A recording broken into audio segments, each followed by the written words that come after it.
Assalamualaikum warahmatullahi wabarakatuh. Berjumpa kembali.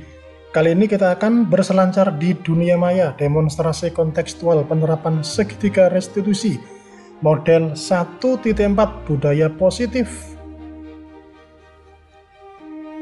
Profil calon guru penggerak angkatan ke-9.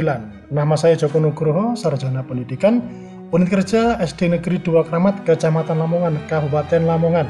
Tugas mengajar guru kelas 4, pembimbing kesenian geguritan. Tugas lain saya adalah operator dapodik, operator pos, dan proktor ANBK. Praktik penerapan segitiga restitusi. Kasus yang pertama, Akil menjadi korban kejahilan teman-temannya. Secara postur, dia relatif kecil, sehingga dia sering dijahili teman-temannya. Tetapi pada hari ini dia sudah sangat marah, sampai dia meneriakkan kata-kata yang kurang pantas dan membanting buku temannya. Kasus yang kedua adalah tentang Valen. Valen adalah anak yang pendiam dan cenderung tertutup. Karena sikapnya tersebut, dia sering dijahili temannya.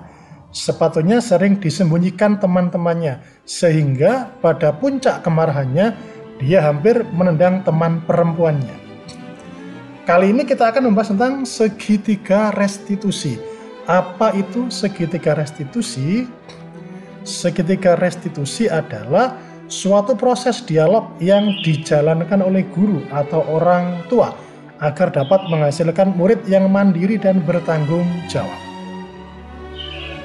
Segitiga restitusi ada 3. Yang pertama, validasi tindakan yang salah. Yang kedua, menanyakan keyakinan, dan yang terakhir adalah menstabilkan identitas. Terkait dengan menstabilkan identitas, yang pertama, semua orang pernah berbuat salah. Yang kedua, mengubah identitas anak dari yang gagal karena melakukan kesalahan menjadi orang yang sukses. Yang ketiga, membantu anak untuk tenang dan kembali ke suasana hati, di mana proses belajar dan penyelesaian masalah bisa dilakukan. Yang kedua, validasi tindakan yang salah. Yang pertama, melibatkan pengakuan dan penerimaan perasaan serta tindakan siswa, bahkan jika mereka telah melakukan kesalahan. Yang kedua, memahami dan mengakui perasaan siswa, bukan memberikan izin untuk terus melakukan kesalahan. Dan yang ketiga, mengubah pandangannya dari teori stimulus respon ke cara berpikir proaktif yang mengenali tujuan dari setiap tindakan. Yang terakhir adalah menanyakan keyakinan. Yang pertama, menghubungkan nilai-nilai yang dia percaya sehingga dia bisa berpindah pada hal-hal yang dia inginkan. Yang kedua, mengaitkan tindakan yang salah dan merubah menjadi keyakinan yang dia percaya. Yang ketiga, diberi pertanyaan yang mampu membangkitkan keyakinan mereka dari dalam diri mereka sendiri atau dari unsur intrinsik. Oke, mari kita saksikan video berikut ini.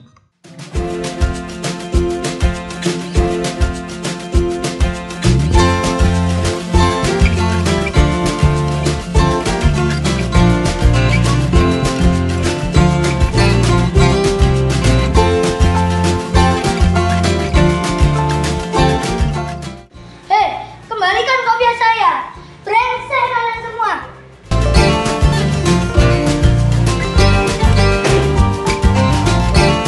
Assalamualaikum, Pak. Waalaikumsalam. Ada apa, Gil? Kok kelihatannya marah begitu? Ada apa? Iya nih, Pak. Jengkel banget hari ini. Kopiah saya jadi bahan lempar-lemparan di kelas. Akhirnya saya berteriak dan memarahi mereka semua. Oh, itu yang terjadi. Pantesan kamu marah. Kalau Pak Joko diperlakukan seperti itu, pasti Pak Joko juga marah. Saat itu kamu ingin melakukan apa? Ya, saya marahi mereka semua, Pak. Sambil berteriak. Bahkan saya sempat membanting buku, Pak. Kamu marah, berteriak, sampai membanting buku. Tentunya itu punya alasan, kan? Iya, Pak. Masa saya diam saja? Kopiah saya jadi bahan lempar-lemparan. Kesel banget dong, Pak. Oh, itu hal yang wajar. Karena mempertahankan diri, mempertahankan milik kita, itu adalah sesuatu yang penting buat kamu. Untung kamu cuma berteriak dan tidak melakukan hal-hal yang membahayakan lainnya. Iya Pak, untung saya masih bisa bersabar dan hanya membentak saja. Habis jengkel banget Pak. Ya itu pastilah. Tapi untungnya Akil bisa bertahan dan bersabar, tidak tersulut emosi yang membahayakan. Kamu memilih untuk tidak berbuat yang lebih parah lagi kan? Ya tidak Pak, masa saya jadi pemarah dan tukang banting buku. Ayo, sekarang kita berpikir jernih dulu dan santai.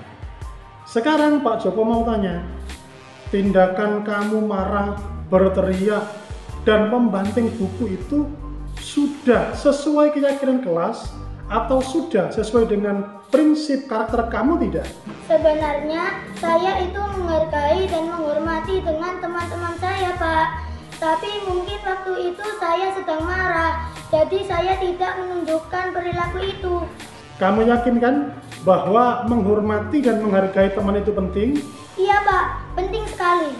Ya, Pak Joko juga setuju bahwa menghargai dan menghormati teman itu perbuatan yang baik.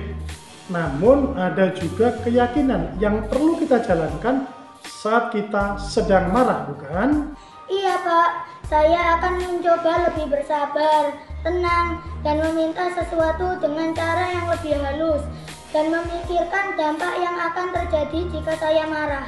Akil, kira-kira kamu bersedia enggak memperbaiki masalah ini? Bersedia Pak. Kalau kamu bersedia memperbaiki kesalahan ini, kamu akan menjadi murid yang seperti apa sih?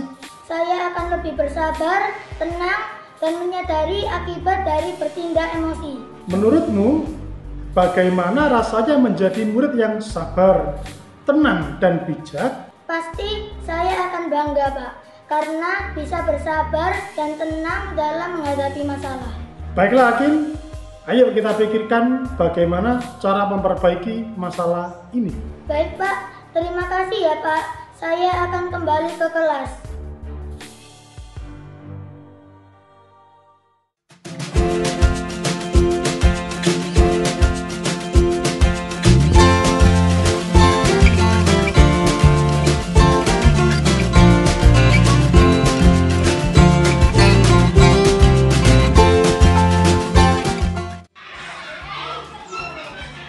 Sepatu saya kemana?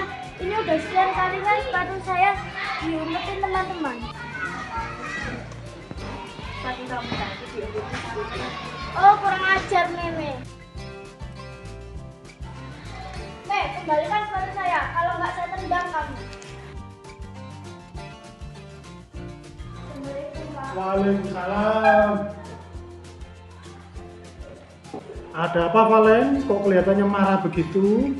Iya nih Pak, jengkel banget hari ini. Untuk kesekian kalinya sepatu saya diumpetin Meme. Akhirnya saya memarahi Meme. Oh, rupanya kejadian itu sudah berulang kali ya? Kalau Pak Joko digitukan, ya pasti Pak Joko marah. Memang saat itu kamu ingin melakukan apa, Valen? Ya, saya marahi Meme Pak sambil berteriak. Kamu marah, berteriak, tentu punya alasan kan? Iya Pak, masa saya diam saja sepatu saya diumpetin Meme berulang kali. Jengkel banget deh Pak. Oh, itu enggak apa-apa. Karena mempertahankan milik kita itu sesuatu yang bagus, sangat penting. Untungnya kamu cuma marah-marah dan berteriak saja, tidak melakukan kegiatan atau perbuatan yang membahayakan. Iya Pak, untung saja saya masih bisa bersabar dan hanya membentak saja. Habis jengkel banget Pak. Ya itu pastilah. Tapi untungnya Valen masih bisa bertahan dan bersabar, tidak tersulut emosi. Kamu memilih untuk tidak berbuat yang lebih parah lagi kan? Iya Pak. Sekarang ayo berpikir yang jernih dulu dan santai. Sekarang Pak Joko tanya ya, tindakan kamu marah, berteriak, apakah itu sudah sesuai dengan prinsip karakter kamu? Tentu tidak Pak, masa saya jadi pemarah setiap hari, nanti saya kena stroke dong Pak. Jadi prinsip mana? Atau karakter kamu yang mana yang kurang sesuai dengan keinginanmu? Sebenarnya saya itu sayang teman-teman, Pak. Tapi mungkin waktu itu saya sedang marah. Jadi saya tidak menunjukkan perilaku itu. Kamu yakin kan bahwa menghormati dan menghargai teman itu penting? Iya, Pak. Penting sekali itu. Ya, Pak Joko juga setuju bahwa menghargai dan menghormati teman itu perbuatan yang baik. Namun ada juga keyakinan yang perlu kita jalankan saat kita sedang marah, bukan? Iya, Pak. Saya akan mencoba lebih bersabar dan tenang. Kira-kira kamu bersedia nggak memperbaiki kesalahan ini? Bersedia, Pak. Kalau kamu bersedia memperbaiki kesalahan ini, kamu termasuk murid yang bagaimana ya? Saya akan lebih bersabar, tenang, dan menyadari akibat dari bertindak emosi, Pak. Menurutmu bagaimana rasanya menjadi murid yang sabar dan tenang serta bijak? Pasti saya akan bangga, Pak, karena bisa bersabar dan tenang dalam menghadapi masalah. Baiklah Valen, ayo kita pikirkan bagaimana cara memperbaiki masalah ini. Baik, Pak. Terima kasih ya. Terima kasih Pak Joko karena membimbing dan mengajarkan saya bagaimana cara menahan emosi dan tidak bertindak yang membahayakan. Terima kasih ya Pak, karena bimbingan Pak Joko saya lebih tenang dan lebih bisa menahan diri agar tidak cepat marah berteriak ke teman-teman.